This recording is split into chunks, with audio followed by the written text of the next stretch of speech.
Hello students, இப்போ நம்ம இதில் பார்க்க போகிறது 7ஆம் வகுப்பு கணிதம் முதல் பருவம் 5வது பாடம் பார்த்தீங்கன்னா வடிவியல் பயிற்சி 5.1. 6வது கொஷின் பாருங்கள். ஒரு புள்ளியில் அமையும் 3 கோணங்கள் 1:4:7 என்ற விகிதத்தில் உள்ளன எனில் ஒவ்வொரு கோணத்தின் மதிப்பை காண்க. ஒரு புள்ளினா அது சுற்றி பாருங்கன்னா 360 டிகிரி. அப்போது நம்ம எக்ஸ் சேர்த்து எடுத்துக்கணும், அதுக்கப்புறம் கண்டுபிடிக்கலாம். பாருங்கள், அப்போது ஒரு புள்ளியில் அமையும்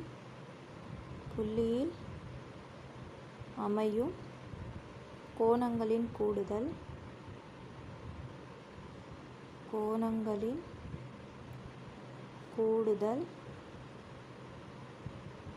360 டிகிரி. அதுக்கப்புறம் 3 கோணங்களின் விகிதம்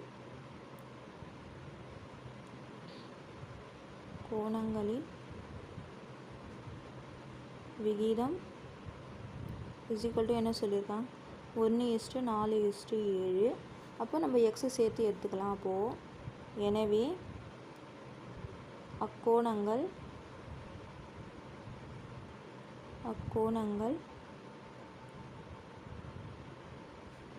X degree, 4x degree, 7x degree என்க. அப்போ நம்ம இது 3 கூட்டிட்டு 360 போடணும். அப்போது x டிகிரி கூட்டல் 4x டிகிரி கூட்டல் 7x டிகிரி =360 டிகிரி. அப்போ மொத்தமாக கூட்டினீங்கன்னா 4 7னா 11, 11ஓட 1 கூட்டினீங்கன்னா 12. அப்போ 12x டிகிரி =360 டிகிரி. ரெண்டு சைடுமே 12ஆல் வகுத்திடுங்க. அப்படி இல்லைன்னா இங்கே இருக்கிற 12 இந்த சைடு எடுத்துன்னு போயிடுங்க.